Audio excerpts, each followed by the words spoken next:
on Mary Anning. Mary Anning was a fossil collector, dealer, and paleontologist.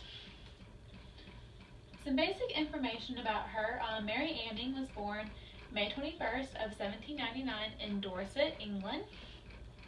Her father was also a collector of fossils and taught her and her brother Joseph where to find the fossils and what they were. Her father would sell the fossils after they were found to support their family. This time period was rough on poor families in Dorset. With the Napoleonic and French Revolutionary Wars going on, there were food shortages, and the price of food would triple, while the wages wouldn't change. Mary's father was even involved with organizing protests against the food shortages. When her father died, he left the family in debt and with no savings. The family continued searching for fossils and selling them to tourists in the area. Some other basic information was that she died on March 9th of 1847, so she was actually 46 years old because she hadn't reached her birthday yet. The cause of her death was breast cancer, and then Dorset is in southwest England.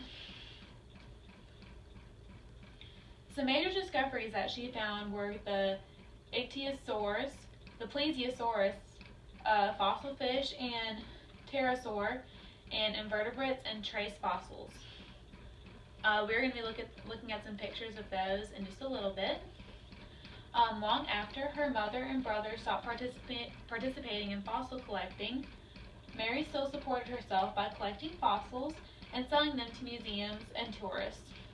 She collected fossils mostly in the winter when the water was lower and she was able to dig further out into the lake area. This is an ichthyosaur. The way that she found this fossil was her brother had found the head one day whenever they were out looking for fossils with her dad, and he found the head, and then a couple days later she found the rest of the body. She continued to collect different parts of these species throughout the years. They were more rare to find, but they would cost more whenever she would sell them to tourists, so they made her a good bit of money. This is a plesiosaurus. She found her first complete plesiosaurus on December 10th of 1823. Obviously this is a water dinosaur, and since she lived near a large lake, this is what she mostly found were water dinosaurs, or fossils of them. This is a pterosaur, and although this is a flying one, it stayed mainly towards the water like seagulls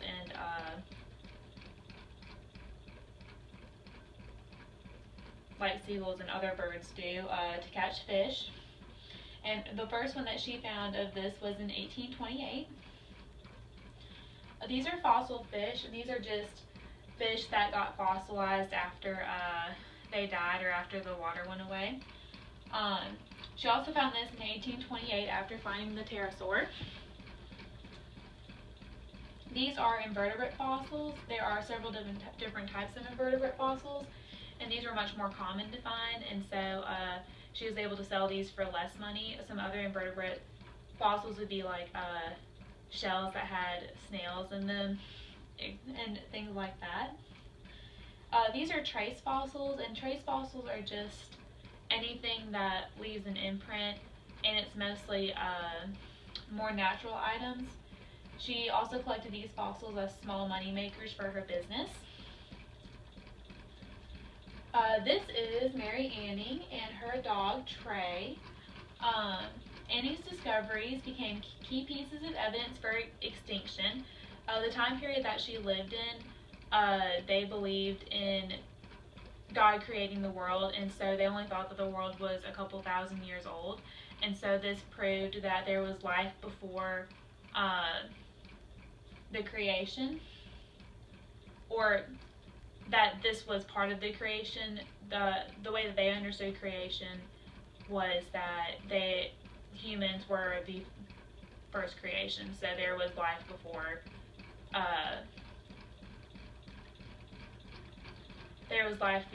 our mental ability of humans was alive.